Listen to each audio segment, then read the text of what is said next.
Every year, players go from not talked about at all by draft analysts to bona fide round 1 and 2 picks in the draft. Some recent examples of this are Armand Membu, Gray Zabel, and Mike Green. Some players can go from talked about by every analyst to having trouble adjusting to the NFL.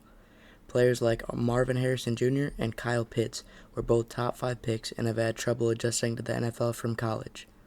There will be players like that in this draft, and taking a player that was a college superstar but a bust in the NFL is a GM's worst nightmare. The first player that will be overdrafted in the 2026 NFL Draft is Keldric Faulk. Keldric's biggest strengths are his athleticism, as he performed very well at the Combine, running a 4.67 40-yard dash while being a good edge rusher size at 6'6", 276 pounds. Keldric has many mixed opinions by analysts, with Mel Kiper having him as a top 3 edge rusher and Daniel Jeremiah having him as the 28th ranked prospect. Analysts love his power, with him reportedly benching 415 pounds and squatting 700 pounds. But he only had 17 reps of 225 pounds at the Combine, which would more often translate to around 350 pounds on the bench press. Scouts also praised Keldric's versatility, as he often lined up at edge rusher and 3 technique and could be used on more positions in the front 7. Keldric is also only 20 years old, meaning that he will have time to develop. This all sounds great until you look at Keldric Faulk's college production. In 2025, with 556 defensive snaps, Keldric recorded a disappointing 2 sacks and only 29 tackles. Keldric was a great run defender, but at the moment he provides almost nothing when the quarterback drops back. If anything, he's a liability in the pass rush department, as he only had an 11.8 pass rush win rate in 2025. Some NFL team desperate for an athletic run-stopping edge rusher will most likely take a chance on him in the top 15. With the right coaching and the right scheme, I do believe he can develop into an average NFL pass rusher, but taking an edge rusher that is a liability when pass rushing with an early first-round pick is not smart in today's NFL, when running backs are relied upon less and quarterbacks pass the ball more now than they ever have. To me, taking Keldric Faulk anywhere in the first round is ridiculous, and I think he should be a mid-round 2 pick. The second player that will be overdrafted in the 2026 NFL Draft is Carnell Tate. I do believe Carnell Tate is a great prospect, but many mocks have him going in the top 8, and I think that him even being the first wide receiver off the board is absurd. As an Ohio State fan, I've watched just about every Ohio State game since Carnell Tate has been there, and I've always appreciated his style of play with his elite route running and hands. But his limited yards after catch ability is something that many teams will look for, and he also has a lean frame and will occasionally play with a high pad level.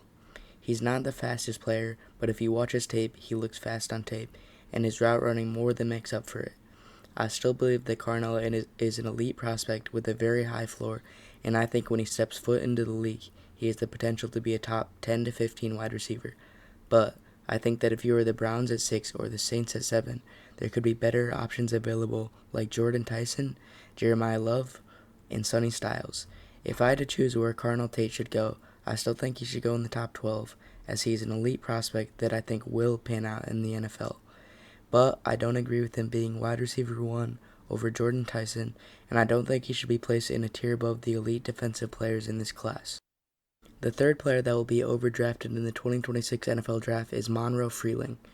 Monroe Freeling is one of those players that shot up draft boards from the Combine and went from being viewed as a guaranteed day 2 type of guy to a guy that some people think can go in the top 10. This is the same situation that Armand Membu was in last year. Monroe recorded an elite 9.9 out of 10 relative athletic score at the Combine, and many teams with tackle problems started to view him as a potential option. Monroe has a great build and is very, very athletic, as he ran a 4.93 40-yard dash at 315 pounds. He's also very tough, as he gutted out an ankle injury in 2025 and still played at an elite level. The problem with Monroe is that he has only had 17 college starts.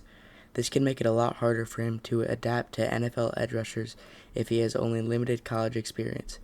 He will also need to gain a little bit of weight to combat NFL bull rushes. Monroe has a very raw technique and plays with a very high pad level. These issues are fixable, but limited college experience for players in the trenches has proven to be a very big red flag in players like Alex Leatherwood and Isaiah Wilson. I still think he's a first-round pick, but I think him going before Fano, Mauinoa, or Lomu is a bad decision.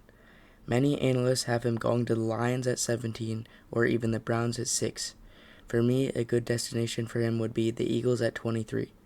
Some team will probably take him top 15 and will need to develop him for him to be a good NFL offensive lineman. The fourth player that will be overdrafted on Thursday night will be David Bailey.